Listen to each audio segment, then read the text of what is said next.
Regresamos con el último bloque de la entrevista a Silvia Castrillón.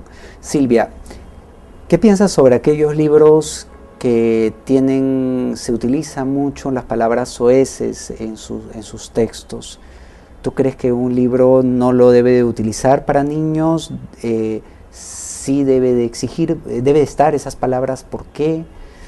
Bueno, yo no conozco ningún libro con palabras soeces, o será que yo no conozco palabras soeces, no sé.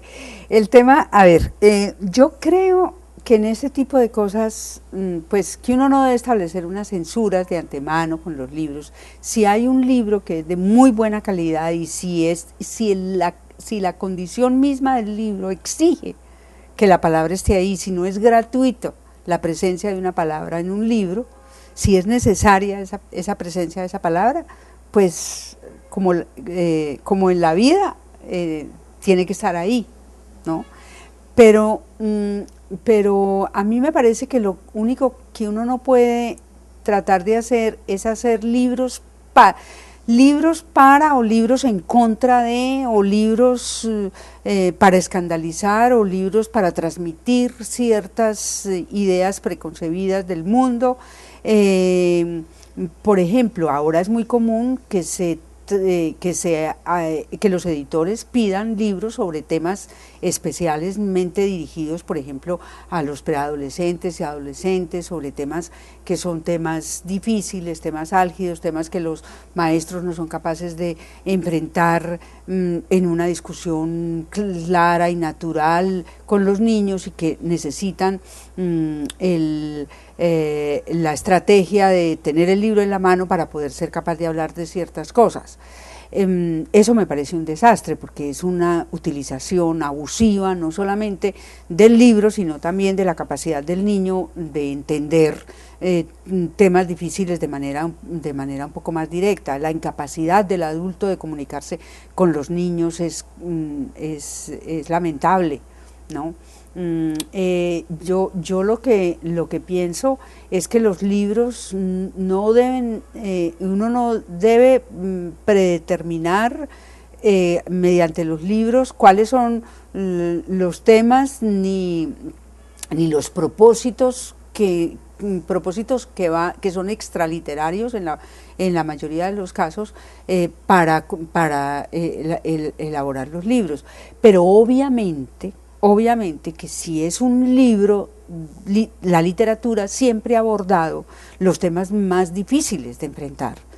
Un tema como la muerte, por ejemplo, que es un tema tan complejo, tan difícil, es un tema que es abordado por la literatura de adultos. ¿Por qué no puede ser abordado por la literatura para niños? Siempre y cuando ese abordaje no se constituya en un pretexto para hablar sobre la muerte, sino porque realmente es un tema que nos preocupa, es un tema difícil, es un tema que trasciende, es un tema universal, además, universal en el tiempo y universal en el espacio, es un tema para todos y para todas, es un tema para todas las edades. Entonces, ese tema es tratado por la literatura de adultos. ¿Por qué no puede serlo por la literatura para niños? Yo conozco excelentes libros que tratan el tema de la muerte, pero que estoy absolutamente segura, el autor no se propuso voy a escribir un libro donde trate el tema de la muerte. Claro, veo que tú eres muy contraria a esto de los libros por encargo, que venga el editor y le diga yo quiero el tema de medio ambiente, escribe un libro de medio ambiente. Porque, ¿qué es lo que crees que el autor pierde? ¿Pierde esa vocación de escribir por su propia libertad de creatividad al tener que hacerle un libro de encargo? ¿O? A ver, bueno, primero ahí tendríamos que entrar en una discusión muy larga que es difícil de afrontar y que no la podemos afrontar en este tiempo, que es si el escritor tiene realmente esa libertad. O sea, yo no creo que en ningún caso el escritor sea totalmente libre. Lo que pasa es que en este momento esa falta de libertad le viene desde la sociedad de consumo, desde las exigencias del mercado, desde la necesidad solamente de vender un producto más, un artículo de consumo. Y en eso pues se puede perder muy fácilmente el autor por el encargo. Cada vez se le exige más y se le exige más, y entonces cada vez pierde más. De alguna manera, pues claro, tiene cierta espontaneidad, pero yo estoy absolutamente en contra, y volvemos al tema de la primera sección, en donde hablábamos que el libro se está convirtiendo en mercancía, y cualquier cosa, cualquier lucha que nosotros hagamos contra contra considerar el libro solamente digo, porque el libro sí se tiene que comprar y se tiene que vender, si no, no se podría producir, pero que ese sea el objetivo fundamental de la producción de libros es lo que es aterrador, porque cada vez se homogeniza, no solamente se homogeniza el mercado del libro, sino que se homogeniza el pensamiento, la forma de pensar. Cada vez el totalitarismo nos viene no de unos regímenes especiales, sino políticos, sino de quienes tienen el dinero para producir los libros. Sí, te iba a preguntar, tú, ¿cuál crees que deberían ser las consideraciones que el editor debe tomar cuando le llega un manuscrito a las manos para convertirlo en libro? No, pues la única consideración es que si el editor es un buen lector, bueno, definir un buen lector es muy difícil también, pero si es una persona que tiene la sensibilidad de descubrir que allí hay un trabajo original, y sobre todo, no hay que olvidar nunca que el libro es un objeto, es un producto literario, ¿no? Y que el lenguaje bien sea el de las palabras o el de las imágenes, porque también pues hay libros donde se combinan, los libros álbum donde combinan los dos lenguajes, son obras de arte. Entonces tener esa sensibilidad, ese feeling, esa capacidad, y sobre todo yo creo,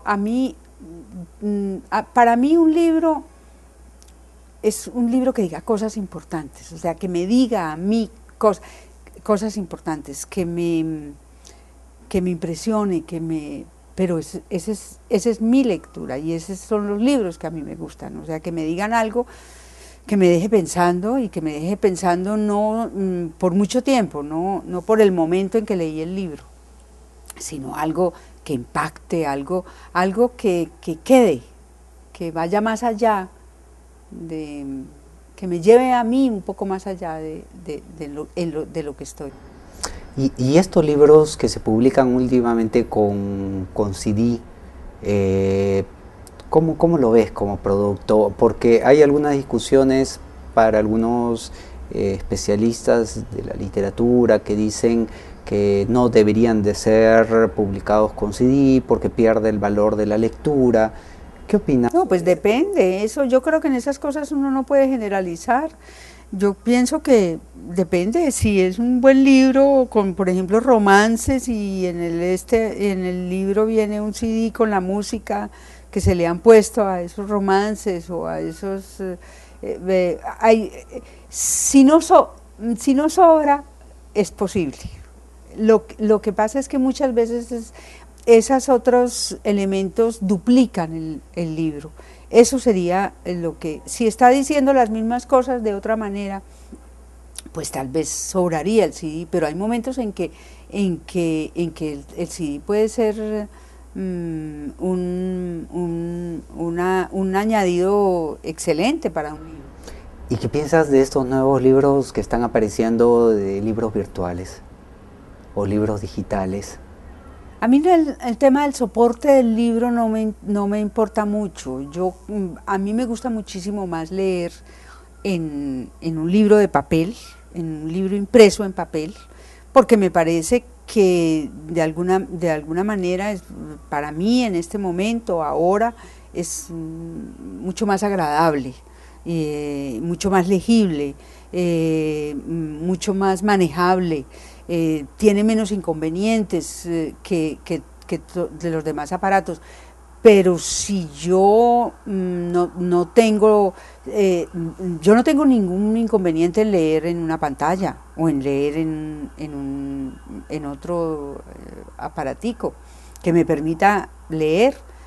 Por el momento prefiero el libro, pero no excluyo la posibilidad de leer en otros formatos. Bueno, un gusto tenerte acá, Silvia, y un placer para todos nosotros y para las personas que te están viendo. Gracias. Gracias. Hasta otra nueva oportunidad.